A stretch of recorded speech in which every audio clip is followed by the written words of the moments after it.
Hello everybody, welcome back to another video. Today is OGR Game 47, as yesterday was the Battle of Alberta. And not just that, it was Saturday night hockey, which you know this game is going to be an eventful one when it's on Saturday night hockey, and especially when it's a battle for the first place in the Pacific Division, which unfortunately we did lose the game as the Flames walked away with a big 4-3 victory in a very unlikely fashion as Kassian took a misconduct, and then just kind of shit went down as Elias Lindholm scored a big power play goal, which was the eventual game-winning goal, which gave the Calgary Flames a win and puts them atop of the division. But in the end, I'm not too worried about this loss because in the end, we played very, very well. We deserved the victory. The Flames also deserved the victory.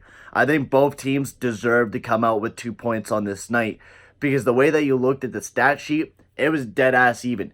And if you watch the game, it was even the entire way. You would be seeing chases for 4 minutes from the Flames where they would be dominant for 4 minutes.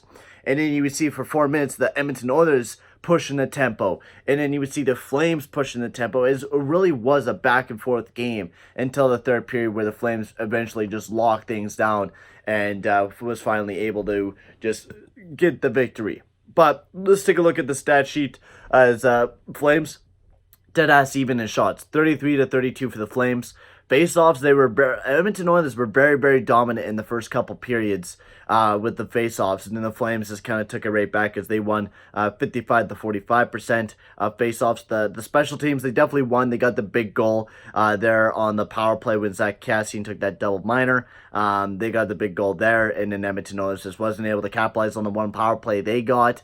Some really great chances on the one power play we got, which was in the third period. Some really great chances. But in the end, there wasn't very many penalties to so-called call about, even though there was probably a couple more that the refs could have called throughout the night. I mean, they were a little bit skeptical with the refs, and especially on the hit on Tkachuk on Kassian there, with that big hit to start the game off, where Tkachuk evidently hit Kassian in the head, which we will talk about later on. We're going to have a whole section where we talk about Kassian and Tkachuk, which was just fucking hilarious. But let's talk about the game at first. The first period was an absolute demolition derby. The first 4 minutes of the game, Calgary Flames, they were dominant. They were pushing the tempo, surprising, I think, everyone, like Adam Larson and Oscar Klefbom, who was on the ice for the goal for Elias Lindholm. They were surprised. They weren't expecting the way that they were going to push the tempo. And Lindholm, he was coming out there, and every single line for the Calgary Flames was really pushing the tempo. They were really pushing hard on us, and that's the reason why they were able to score the first goal of the game. Kassian was all over the place, and Kassian did look a little off tonight. Like, he was there, but he wasn't fully in mind, and I'm hoping the next game that he gets, he's fully in mind and ready to go, and hopefully we can get a big W, of course. But Elias Lindholm, he was just all over the ice. He got a big goal for the Calgary Flames, and then Nuge get his first goal of the game as he got his 11th goal of the year. It was a beautiful pass by Kailer Yamamoto, which he's been an absolute beast. It was a beautiful pass. Beautiful setup. It was a wonderful transition from that entire lineup. And it was a Drysdale skated up, got over to Yamamoto. Yamamoto made a beautiful pass over to Nuge, and Nuge sniped it past Talbot. And it was a big goal for the Edmonton Oilers, tying the game back up. It was just like a minute after, too. It was just some quick hockey. Then the hockey slowed down a bit. McDavid rushed up the ice. It was a beautiful goal there on Cam Talbot, rushing by everyone. He was going 44 kilometers an hour, which is more than what you could go in a speed zone, for fuck's sakes. So Connor McDavid buries his 25th of the year, which gives us a big lead, the first lead of the game for us. But then a minute left, the Flames were really pushing the tempo again. Like the final 3 minutes, I think the Calgary Flames were real dominant. It was going right back and forth from the 9-minute mark until about the 3 minutes left in the period. It was just a real dominant back and forth game. No one was able to really get the puck into the zone, get a couple good chances. It was really just you chip it in Edmonton Oilers get it, they chip it back down, and it was really back and forth. It wasn't, no one was really taking advantage of it. But Johnny Gaudreau, he buried his 13th of the season. It was a nice shot from him, and that was just a great way for the Flames to end off the period. Then going to the second period, Nuge got his 12th of the season. Johnny Gaudreau somehow slept on the ice. Yamamoto picked it up, passed it over to Nuge as he got his 12th of the season. And then Dylan Dubé, it was a really bad play. If this play didn't happen, I don't think we would have lost as much momentum. And I think we could have kept the lead if this play didn't happen. It was a bad pass by Ethan Bear, right to Gaetan Haas, who was not able to handle it. And it was the eventual game-losing play, I think, in my mind, that Ethan Bear made this big fucking mistake.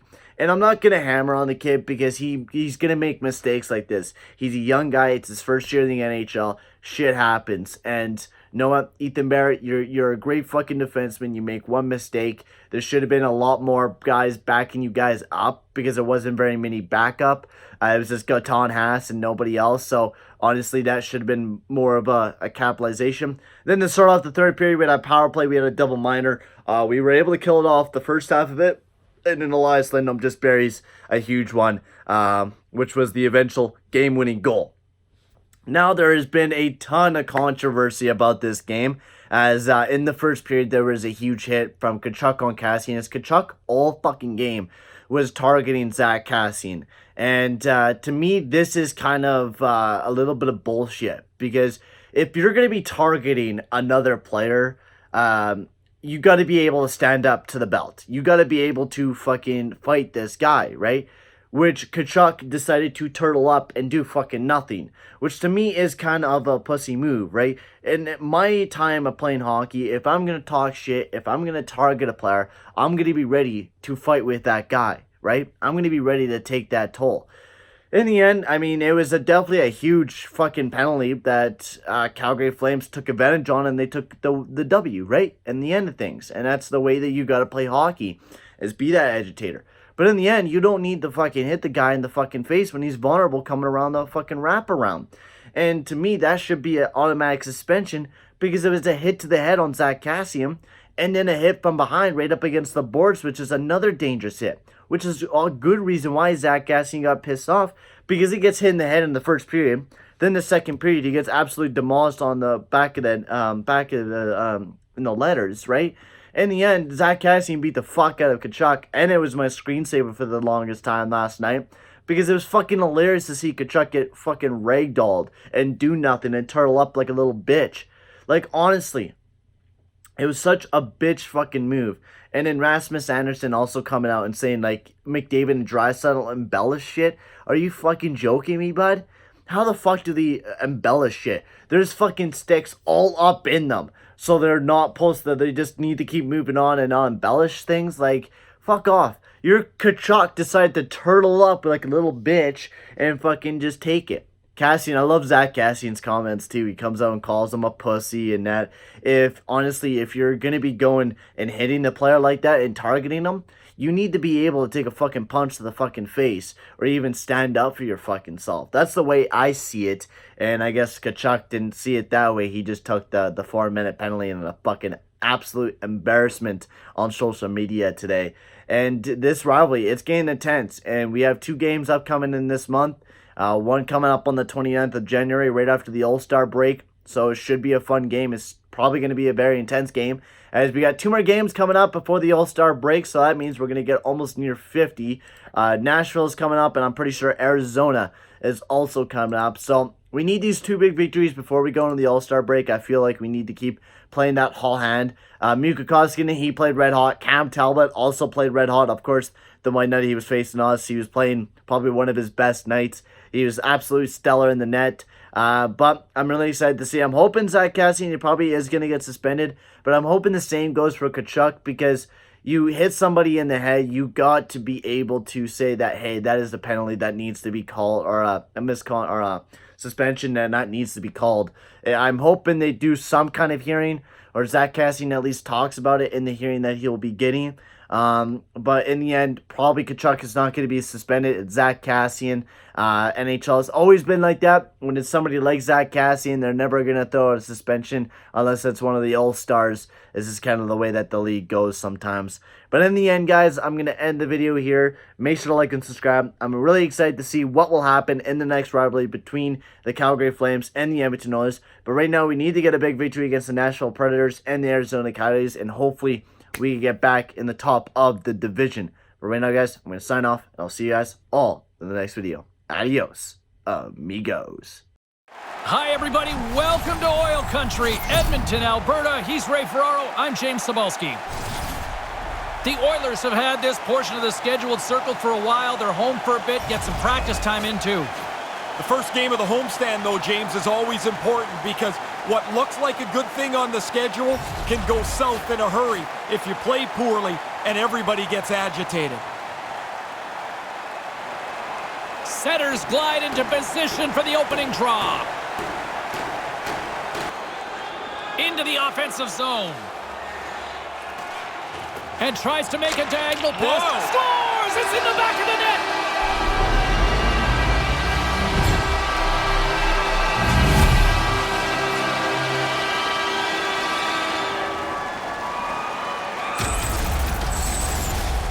This is why you keep your head on a swivel. Defensively, you've got to find where the open man is. Otherwise, you've got a guy standing there pounding a one-timer from the high slot.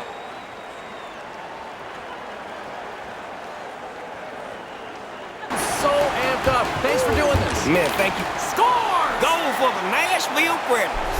You like Yes, sir. Nashville? Nashville, man. I love Nashville. Home of that good country music. No way sometimes for the goalie to catch up to the pass. It's too quick. It's one-timed into the net. Against Hey, bring them drinks up here. I'm going to be up here for a minute. Moves it to Nugent-Hopkins. Right in the slot. Stones him in front. Nice move by the goalie. Scores! Slicker than a can of grease. Matter of fact, it was slicker than some oil. That's probably why it's a goal for the Oilers. Oil slick or slick oil, you think? Oil slick sounds real slick. Real We're talking about He's not going to feel very good about that one when he goes and sits down at the bench. He was totally out of position. That led to the goal. Quickly to Shane. Right in the slot. And that's blocked away. Drills them. Edmonton's ready to go on the attack. And there's the save. Scores! Meet me at the bank. Meet me at the bank. What you going to the bank for? Because I got another goal. It's payday on that. Yeah, it is. Money. Goalie burps up this rebound here. It comes right back into the shooting area, and the rebound is put away. Well, we've got 2 periods under our belts to this point so far, Ray. How do you see things? Nashville's... He scores! Well, don't turn this one off yet. Well, you better not. We're still here. If we're here, That's you right. gotta be here too. Really nice play. Quick pass on the tape and into the net. So quickly the goalie can't get closed up and make the save. Against the wall. Oh, rocked along the board. Scores! Anything you can do, I can do better. Wow, that didn't take very long, did it? They give up the one goal and they go right back down the ice and score. That's really impressive work. Oftentimes the goalie will drop in the butterfly, take the chance that he's got everything covered. Not so here. This is up over the glove. It's a beautiful shot. Here in this third period. Play resumes as they win the draw here. Scores! Well, how does this change the perception of this game now? Well, all of a sudden the other team's back on their heels. They're only 1 goal behind now. They keep pushing. Maybe you get another. You hope this play will work like this. You get a face-off win. It's a quick shot, and it beats the goaltender. Sissons has won the draw here in the neutral zone. Edmonton's got the puck along the wall. Moves it around along the half wall. Klefbom's going to play it to the corner. Moves it quickly over to Neal. And he scores! Aye, aye, Captain!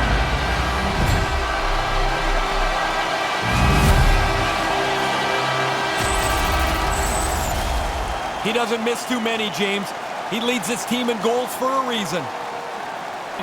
And this one is all over as the final horn sounds. I really like the way that they got after the puck and generated a high number of shots. Not all of them quality, but in a close game, you start peppering the other goalie, you're probably going to be okay. I get it was a tight game, but you look at the opportunities that they had way better scoring opportunities. They did, and eventually the puck's got to go in most nights. Well, this one's in the books. A fun one tonight for Ray Ferraro. My name is James Cybulski. Thanks for joining us, everyone. Good night.